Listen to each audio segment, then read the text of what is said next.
The Secrets of Stargate is brought to you by the StarQuest Production Network and is made possible by our many generous patrons. If you'd like to support the podcast, please visit sqpn.com/give. You're listening to The Secrets of Stargate, Episode 13. Lieutenant West, Jackson has identified the seventh symbol. All right, here we go. We are about to try to make a connection. All we gotta do is bust out of here, commandeer the ship, and fly on home. Indeed. You say that a lot. I know that this could be dangerous.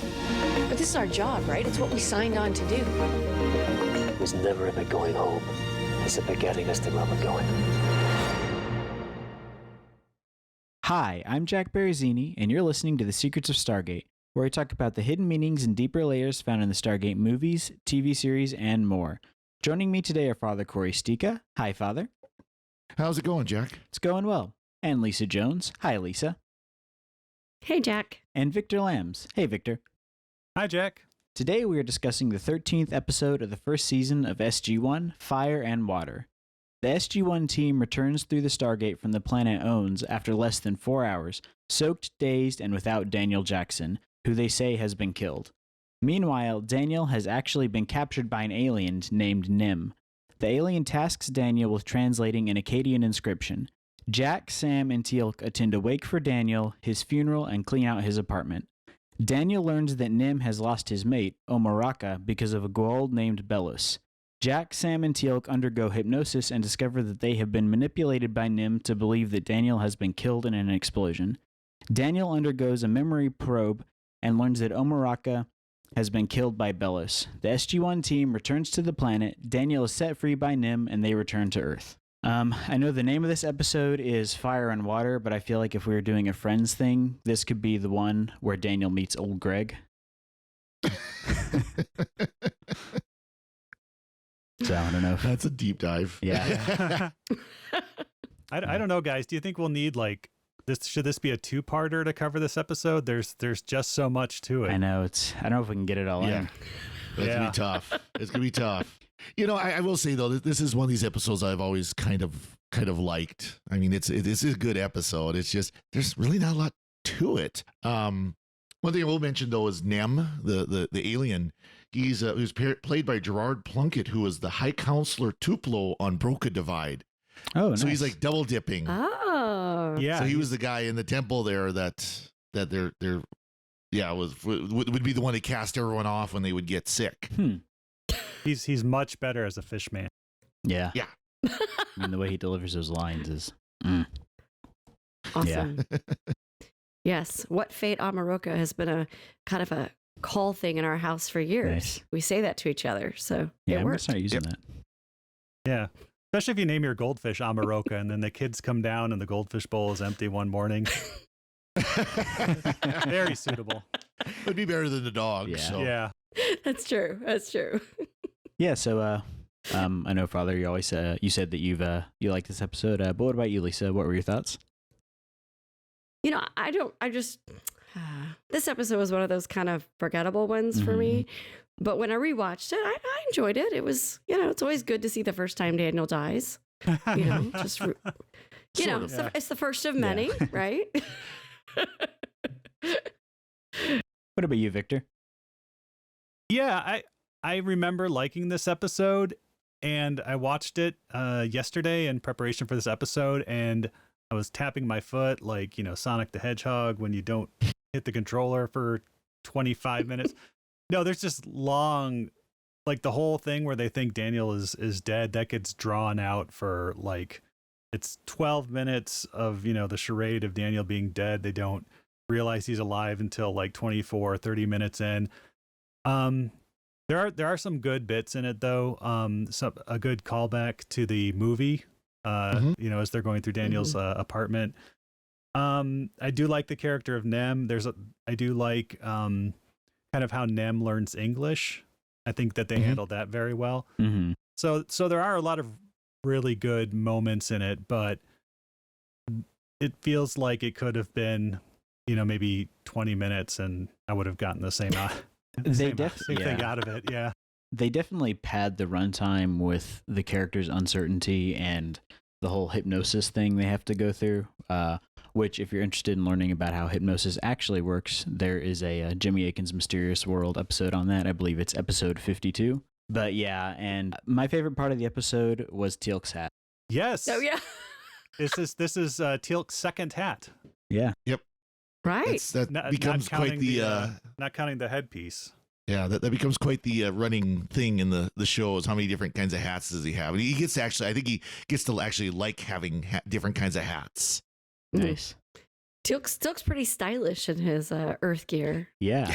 He's always changing it up. He's ready for a party. I liked the costuming of Nim in this episode. I feel like they did a good job with that. It's fairly Lovecraftian. Mm-hmm. But I feel like they did a good job making it be alien enough without it coming across as just straight up comical. He could be the water in Earth, Wind, and Fire. Nice. And he changes outfits. Yes, he does. I think 3 times. Yeah, he does. Well, yeah, because he's got it almost like a wetsuit that he wears at some point. You can see that it's kind of a wetsuit, and another part is more like an armor. Like when Daniel first sees him, it's more like an armor. Mm-hmm. I did think it was his motivations seem kind of odd because his whole thing is he captures Daniel so he can learn the fate of his mate Omoroca, and he basically tells Daniel, if you don't translate this, you're just gonna die here. But then when Daniel says, okay, you can do your mind probe on me and it might kill me, he's really hesitant about it. Like he all of a sudden starts caring about Daniel. And I'm like, well, you're just going to let him die here. So why are you so worried about him all of a sudden?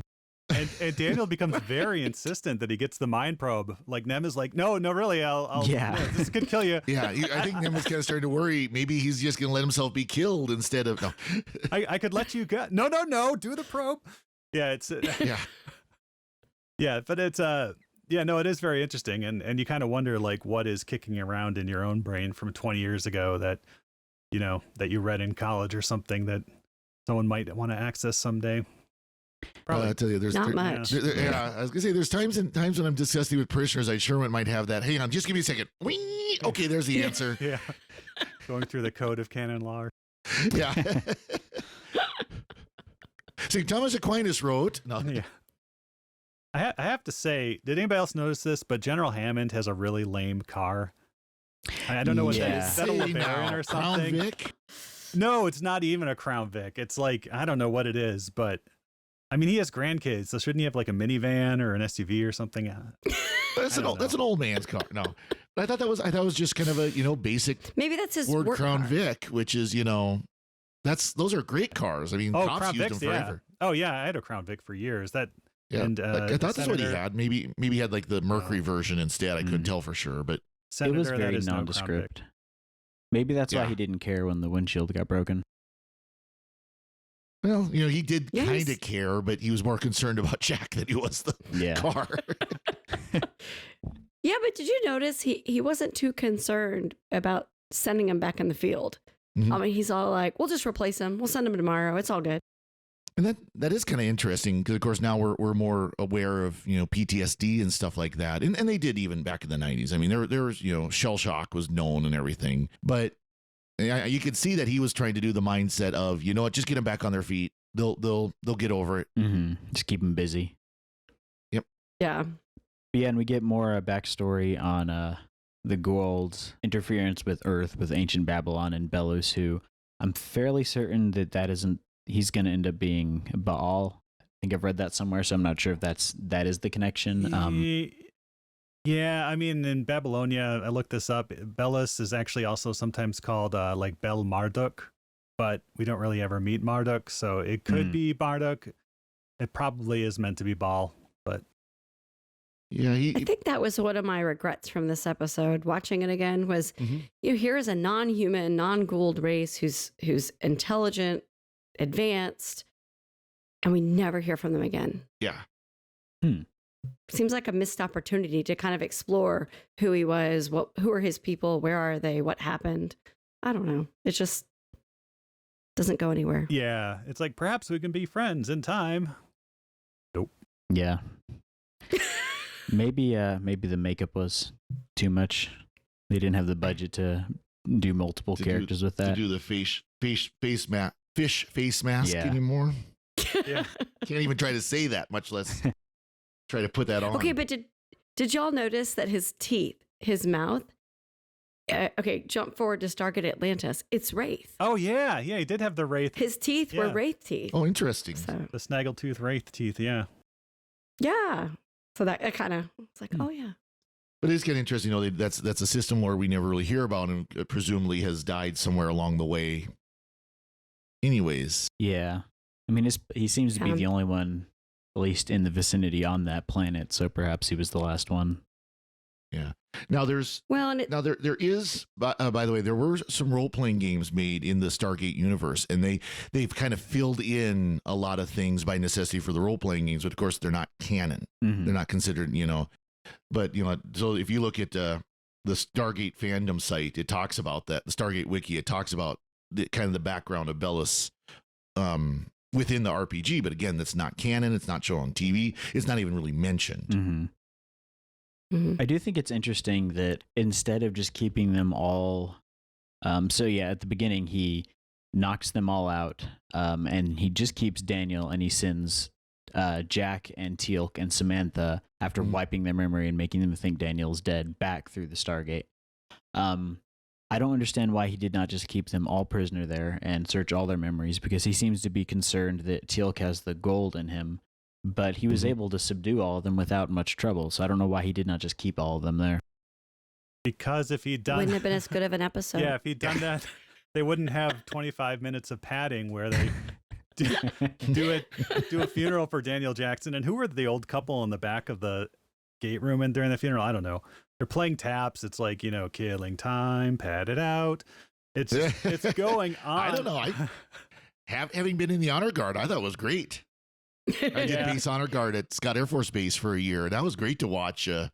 Remember doing those different folds and everything. And I was kind of disappointed and not surprised they didn't do the 21 gun salute though there inside the gate room. That might be a little loud. And would they do that? Yeah, would they do that for a civilian though? The whole honor guard thing. I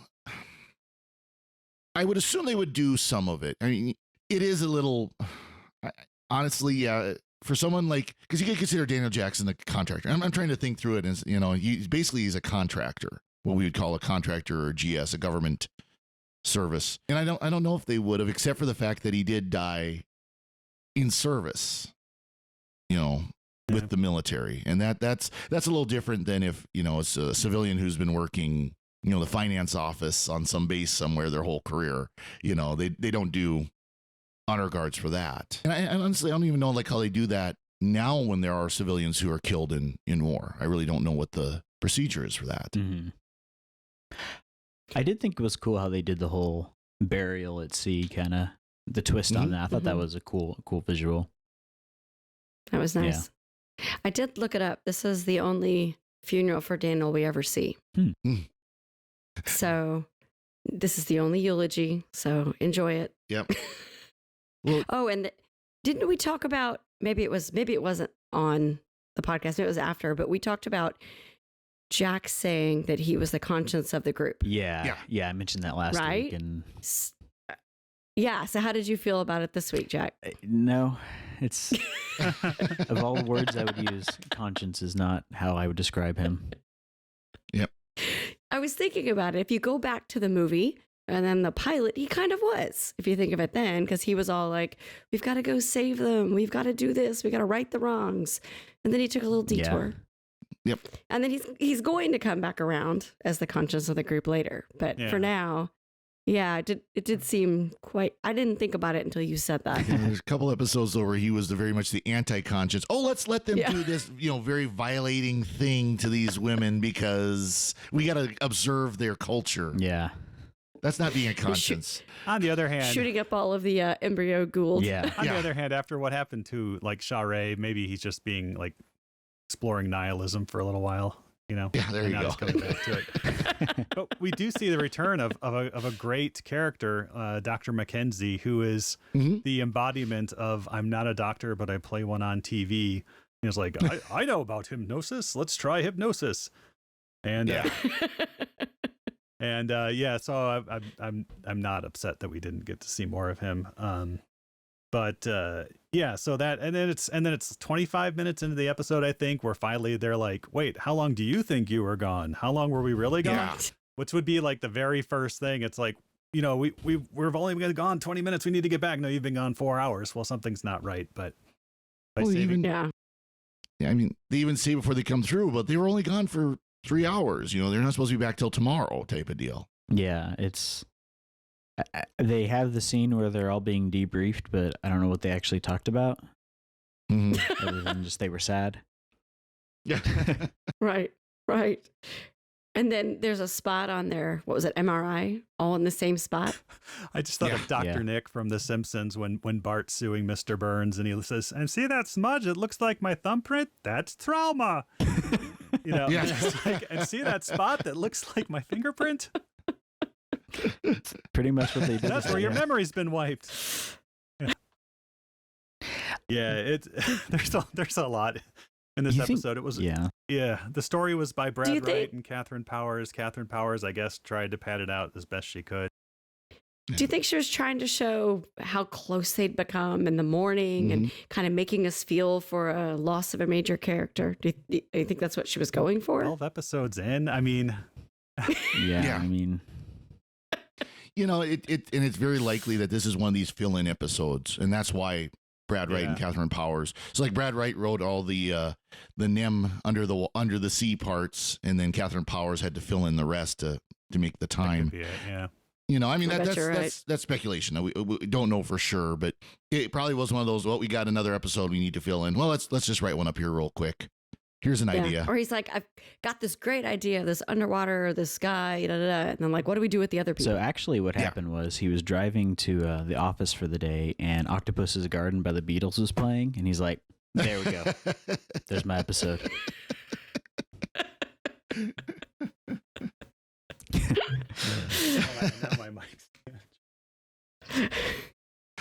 Now Victor's breaking things in the process. He's so raged by this episode. This is what I get for trying to organize. Yeah. Victor adjusting his mic is a more interesting plot than most of this episode. Yeah. There you go. Okay, did anyone pause on Daniel's apartment and like try to see what was in it? Oh no. And it was a lot of like I feel like if you went to Tuesday morning and went to like the section where they have like the little Buddhist statues and things like that, there's a lot of stuff like that in there. Just little tchotchkes that you could pick up. It's kind of like when they do a kid's room in a movie and it's very obviously set up by like a Hollywood set designer, not an actual kid. It felt like this is the scientist's apartment. Yeah, I was gonna say, let's be honest. Daniel Jackson's apartment is gonna be a disaster constantly. Mm-hmm. I mean, those books are not going to be on the bookshelves. They're going to be on the coffee table. They're going to be on the couch. They're going to be on the mantle of the fireplace. They're going to be on the floor. They're not going to be nicely lined up on the shelf with his diaries, which, by the way, why did Jack and Sam go, these are classified. They got to go away. Yeah. Yeah. Well, they're just sitting out. Well, and like, does Dr. Jackson get to keep everything he finds on those digs? I mean, because he had a lot of like really ancient artifacts, and I don't know, maybe they were from his parents or something. But I did like in his journal the line about "I'm never getting paid," which is right out of the movie. So very nice call. That was a nice reference. Very nice call back there. But then she turns one page, and it's right after we got back. Yep. If anyone can find Sharae, it's Jack. I'm like, that was only a page? Wow. Yeah, no kidding. Yeah. Well, and he did tape record from the movie. He was using a cassette recorder. So maybe he transcribed it and then he added on to it. There you go. That's right, because he wouldn't have written in it while he was on Abydos because he was gone for a year. He did have very nice handwriting. I will say that. That's another thing. I'm sorry. If he's a scientist, he doesn't have nice handwriting. Yeah. I've always wondered in movies like that, if it's supposed to be the handwriting of the character, do they have the actor actually do it, or do they just have some, intern? That is a good question. It was a very flowy script. It is not something that I would have expected from him. Well, I mean, we've seen I guess we've seen James Spader's handwriting, not his, but not. His seems like it would be very impatient, right? Like quickly scratched Yeah, out. a lot of shorthand. Yep. Mhm. Scribbled. Yeah. Personality.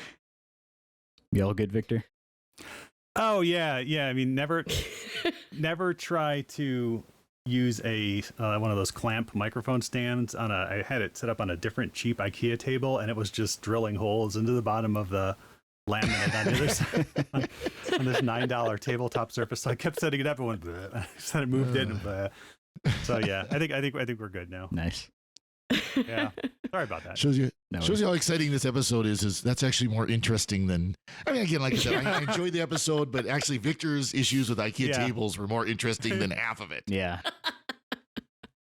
Yeah, one thing I did like though is we get to see SG6, for a moment. True. And they look very like hardcore. Like I kind of want to see a show about them. Like they're not like they look like they've seen some stuff, and yeah, I'd like to see a show about them. Like Not a lot of humor from that team. No. I mean, even the leader of the team, he's just staring at SG1 like, what are you doing here? Not even any like concern about him. It's just like, why are you here? Yeah. Yeah, he's like, yeah, we had to take out a village of furlings, man. Today, don't even talk to me. Yeah. Okay, and while we're at it, what was how deep is Nem's like lair? Is it deep or is it not deep? Because like they just do that thing where they walk into the water or they walk out of the water, and suddenly like they're in his lair or something. But Dr. Jackson has to swim up, but if it's not deep enough to need to be pressurized, otherwise his blood would boil or something, right? Or the nitrogen in it would or something. But then they just like walk out of the water. So his lair is like 4 feet underwater. I never really understood that, even the first time I watched this episode. Yeah, they're doing the couch trick, where you walk behind the couch and you pretend to be going down the stairs. That's it.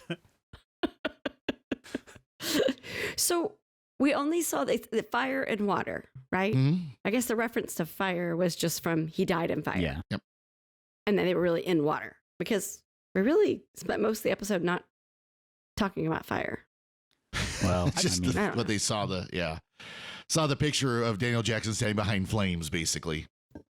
But I did think they did a really good job of when Carter's hypnotized allegedly, and you see the planet, beautiful. I mean, with the moon and the colors, and it was a really nice look at the volcanic things. It was a really nice looking planet. They actually spent some time on it. It wasn't just trees.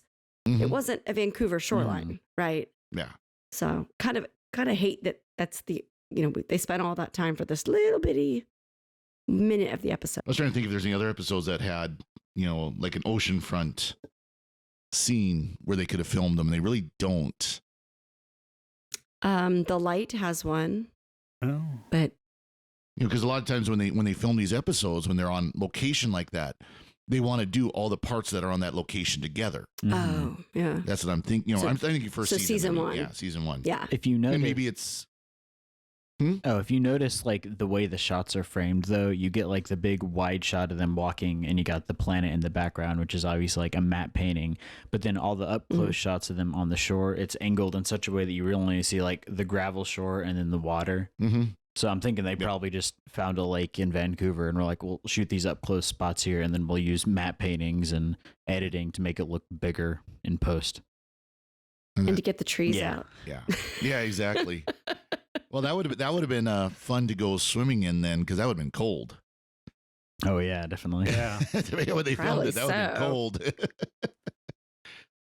Another prop I liked was Nem's like brain drain machine. We just watched the Muppet movie recently, and they have Mel Brooks as the scientist trying to drain Kermit's brain, and made me think of that. But the steel apparatus he was in, it looked like the roll cage of like a dune buggy or something. I don't know what it was originally, but it was just steel tubing and stuff. So I thought that they should have had something a little bit nicer than that, possibly something behind a sliding panel, because I guess he keeps everything, even his like posters, behind sliding panels that he can open with remote control. Yeah, cool. But I don't think we see any other set that looks quite like this. So it was unique. I mean, that's a good thing, right? The clear acrylic bed. Yeah, it's different. It made me think of the Satellite of Love from Mystery Science Theater. The view screen. Yeah, that's great. Give me rocket number 9. But I did notice like there's that door handle unlocking thing that Daniel grabs onto at one point trying to get out, and I'm pretty sure that that is just a translucent like rock hold from like a rock climbing wall. There's so much. Yeah. I thought the same thing. Yeah, That's interesting. Yeah, I didn't know what it was, but it just kind of looked like, yeah, that's obviously some plastic thing they found somewhere. Mm-hmm. Actually, I thought it almost looked like it would have been about the right time too. Is you could get trackballs that were kind of that shape, Oh yeah. where you would sit and you'd use your fingers on a trackball. They were about like that shape. So I wonder is that just the top of one of those trackball things? I mean, yeah, it might have been. Kensington Micro Mouse, I think. Yeah. Yeah. We'll have to look and see if there's any podcasts for anybody who's been on the set or was on the crew, or how they designed or set these things up. Did they just grab, like you said, something that was sitting around and be like, "Hey, I've got this. Attach it to the wall." Yeah, I mean that's how a lot of that stuff is done. There's this one prop that is famous for being in like multiple episodes of Star Trek. I think it's in The Last Starfighter. It's this big laser contraption. It's got like two big modules on the side and then a fiber optic rod through the middle, and then a laser like pulses through it. And if you look in Star Trek or The Last Starfighter, or I think several other movies, you can see this thing just as like the science prop. So it's always fun to pick out those objects in these kind of shows. And once you see them as an everyday object, it's hard to unsee it. Like they also use the bladeless or the Dyson blade or whatever it's called, like the hand dryer. They have those all over the bridge of the Enterprise from the 2009 movie. Oh no! Yeah, that's funny. Never noticed that. or the futuristic Star Trek cups they used in the early seasons of Deep Space Nine, the ceramic travel mugs that you would put on your dashboard because they had the wider base. Oh, yeah. And the Ractagino cups they used. Oh yeah. Hey, Bodium made a ton of money off of TNG. Because all the cups were in TNG were from Bodium, and that was kind of a new thing.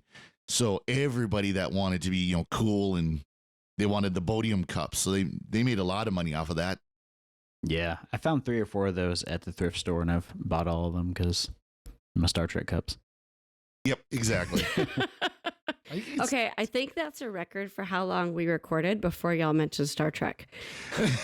That's an actual record. My family says I need to turn it into some sort of game. Like every time Star Trek comes up, I get to take a drink. Yeah, I was going to say drink. Nice. Speaking of Star Trek, this episode was directed by Alan Eastman, who also directed episodes of Voyager and Deep Space Nine. As well as Nightman, Sliders, and Tech War. So he's a good, solid, functional director when you just have something you just need to get up on the screen and not be too fancy about it. You look at his IMDb page, and he's all over the place. Oh, a lot of science fiction. I'm just trying to remember what the. Oh, okay, yeah. He the DS9 episode he directed is the one where Chief O'Brien goes undercover into a crime ring. Oh yeah. So nice. Not the most memorable episode, but it's more memorable than this one, though. Probably.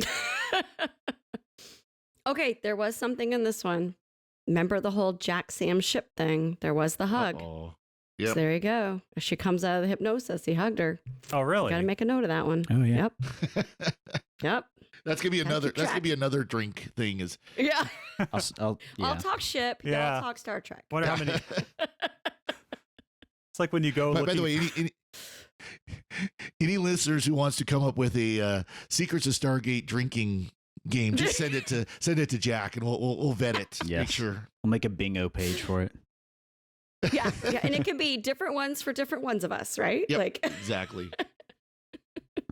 Every time I mention the Air Force, every time Victor mentions Star Trek. Yeah. I like this idea. That could make it. That would be really good, especially in these lull episodes, right? Mm-hmm. Yeah. Make it a little more exciting. But next week we got a good one. Oh yeah, it's gonna be fun to talk about. Oh boy, I'm looking forward to that one. That's gonna be interesting to talk about it, of course. Yeah. Yes. Trigger warning, bangs. Yeah. Aggressive 90s Hey, I just got bangs. through looking through a bunch of old 90s pictures. Yeah. I had bangs. I so think I did too, but yeah. Hard to believe. Bangs are making a comeback. Yeah. Come on. Yeah, I mean, like everybody who was cool had that, right? Yeah. Had that haircut. Yes. I was very cool, yes.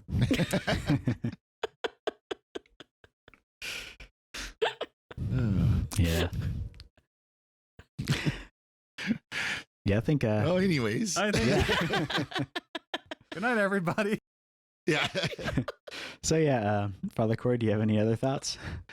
No, I don't. What about you, Lisa? No. Mm-mm. What about you, Victor? I don't know. That scene from Spinal Tap where they talk about like I'm fire, I'm ice, and we meet in the middle like lukewarm water. That's what this episode is. To me, lukewarm water. Yeah. Maybe we could all just go grab some sushi. Nice. Sounds like a Good good one. idea. Yeah.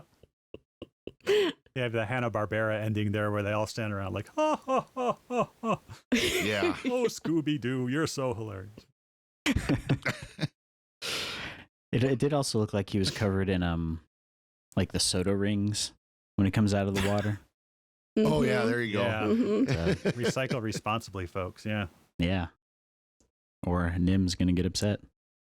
When he comes out to lay his eggs or whatever he does. I want a T-shirt that says "Save the Owns." Yeah. Yeah, Daniel got owned in this episode.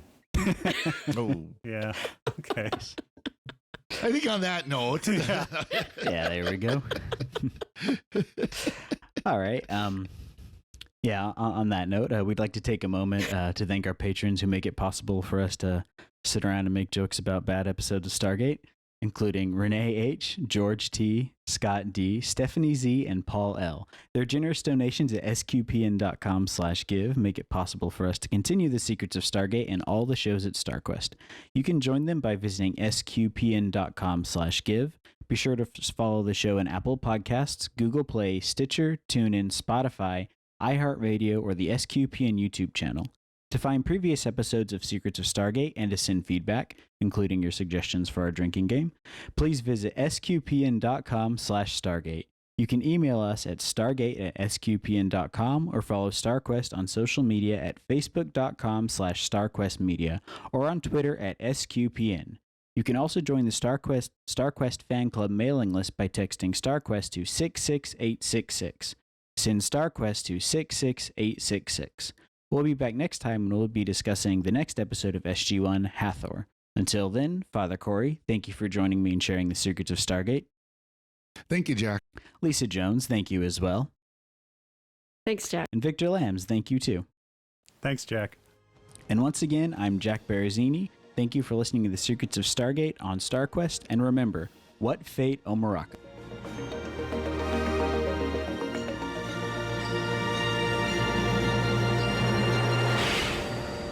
Anyway, I'm sorry, but that just happens to be how I feel about it.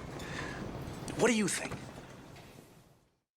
So do you think I can expense like a new $9 IKEA tabletop?